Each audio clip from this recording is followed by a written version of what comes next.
Merci de laisser votre question sur les risques phyto juste après le bip.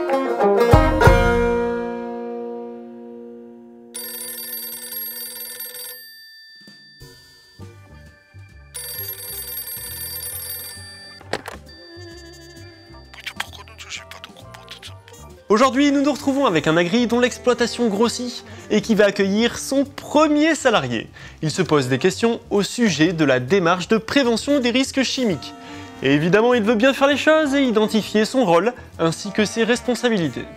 En santé-sécurité au travail, c'est vrai qu'il y a pas mal de risques à prendre en compte. Mécanique, électrique, thermique, de chute et bien d'autres, dont le risque chimique plus complexe car moins directement perceptible. C'est-à-dire qu'il passe parfois inaperçu. Inaperçu.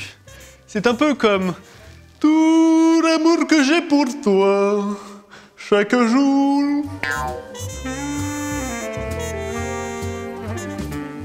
Bon, il réagit pas là, hein, mais c'est parce que il est timide. L'employeur est responsable de la santé et de la sécurité de ses salariés. Il doit, entre autres, faire en sorte d'éviter le risque, le supprimer ou bien substituer le produit. Et alors, une attention toute particulière doit être portée sur les produits les plus dangereux classés CMR, de catégorie 1A et 1B. Ceux-là doivent être obligatoirement substitués dès que c'est techniquement possible. En premier lieu, bien s'informer. Il peut s'adresser aux équipes santé-sécurité au travail de la MSA qui l'aideront à trouver les bonnes ressources et pourront le former. Ensuite, il doit mettre en place une démarche d'évaluation des risques chimiques dans son exploitation.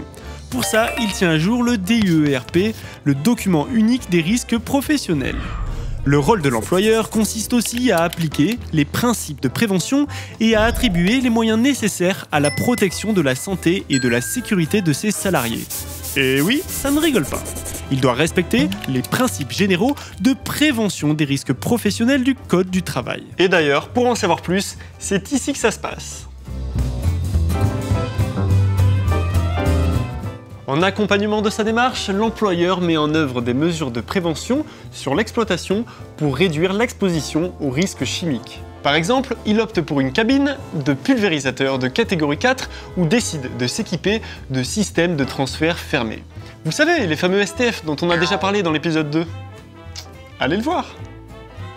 L'employeur s'occupe aussi d'informer et de former ses salariés. Il doit leur fournir tous les documents nécessaires. Fiches de poste, consignes, fiches de données sécurité. Bref, j'ai plus qu'à me renseigner auprès de ma MSA, moi. Mais ne croyez pas qu'il est le seul à devoir s'assurer de la prévention. Le salarié doit lui aussi veiller à sa propre sécurité et à celle de ses collègues. Il doit respecter les règles fixées par son employeur. Et s'il ne joue pas le jeu, il peut être rappelé à l'ordre. Ce qu'on peut dire, c'est que la démarche de prévention associe tout le monde. Chacun a son rôle et ses responsabilités. Employeurs et salariés jouent ensemble pour préserver la santé et la sécurité de l'équipe sur le terrain.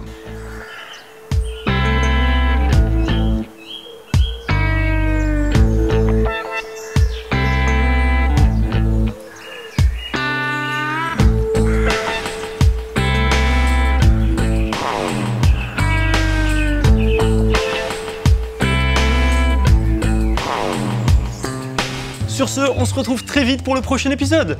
Et en attendant, n'oubliez pas de me poser vos questions au numéro ci-dessus. Allez, ciao!